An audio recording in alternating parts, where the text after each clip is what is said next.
just want to do a little short thing here. Something I've been thinking about talking about for a while is E85 gas.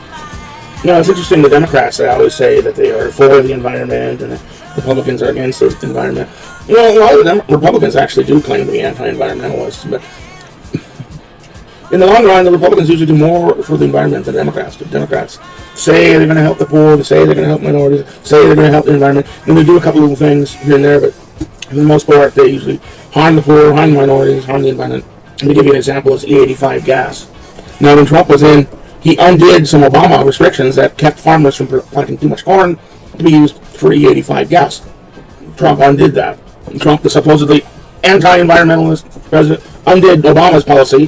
The so-called environmental president, Obama, all their little schemes are political. And the end game is power and money for themselves. But anyway, E85 gas, in the Twin Cities area, they have these Minico stations, which is about a third less than regular gas. And there's a couple of stations that also offer E85 gas, and it's like 5 cents less.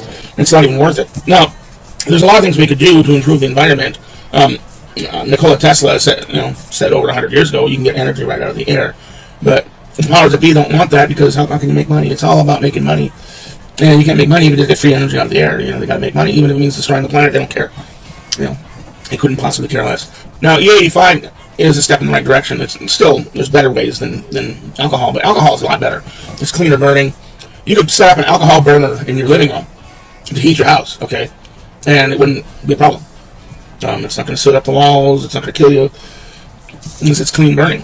Now, if you want to put a gasoline burner in the middle of your living room, it's going to be spewing black smoke.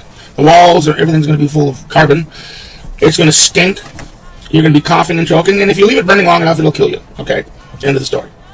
So, alcohol is a step in the right direction. Alcohol is a renewable resource. We could, if we wanted to, within 5 years, convert almost everything to alcohol. Houses could be heated with alcohol. Cars could be run on alcohol. Everything would be better. And you can produce alcohol out of garbage. There's a couple of little companies that have tried doing that, but they're not getting any incentives to do so. The government, including especially Democrats, supposedly so pro-environment, they're subsidizing the oil companies and coal companies for millions and millions of dollars. And they give a small percentage of that to alternative energy. But they give most of the money to, give them the lion's share of that money to coal, oil, and nuclear. Alcohol, like I said, it's a step in the right direction. Using Tesla technology would be much better. There's free energy. But alcohol at least is better. It's cleaner. It's renewable. It seems like there's a campaign against alcohol too. Like I've seen things saying, you shouldn't use alcohol in the wintertime because the fuel system will get iced up. That doesn't make any sense. Because alcohol absorbs water. And it should be less likely that you'd have water freezing in your fuel system if you have alcohol in it. Because the alcohol will absorb any water that you get in your gas tank, and it's just going to go right up the tailpipe. So gasoline does not absorb water. So if you get water in a gasoline fuel system, it's going to stay there. It's going to pool in the lowest areas. And if you get a cold frost, it could freeze and plug up your system. So I don't know why they're saying you shouldn't use alcohol in the wintertime. It doesn't make any sense. Alcohol, the freezing point is about 175 below zero. And the freezing point of straight gasoline with no additives is about 40 below zero. Of course, most gasoline now, especially gasoline in the north, usually has alcohol and other stuff in it to keep it from freezing. The lower its freezing point, so as if you're 40 below zero in northern Minnesota, where I'm originally from, it can get 40 below zero. You wouldn't be able to run a car in those conditions on straight gasoline.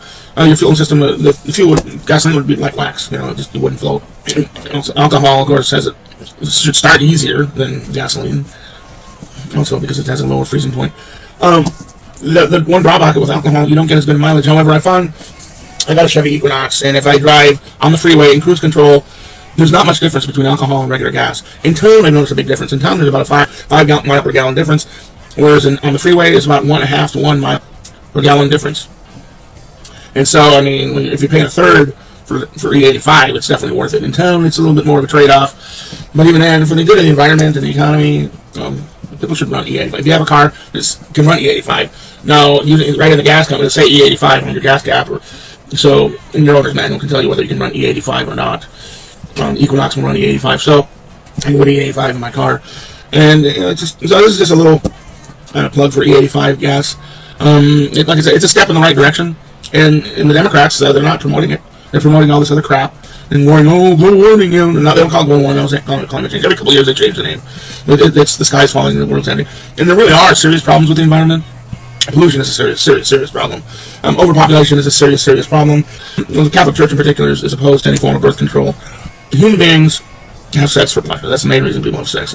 And if you really want to be spiritual, live like a monk or a nun, that's fine. I think it's probably a good idea. Most people aren't going to do that. Most people aren't going to become nuns or monks. Most people are going to want to have sex. And so, oral sex, you can still enjoy pleasure, and you don't get pregnant.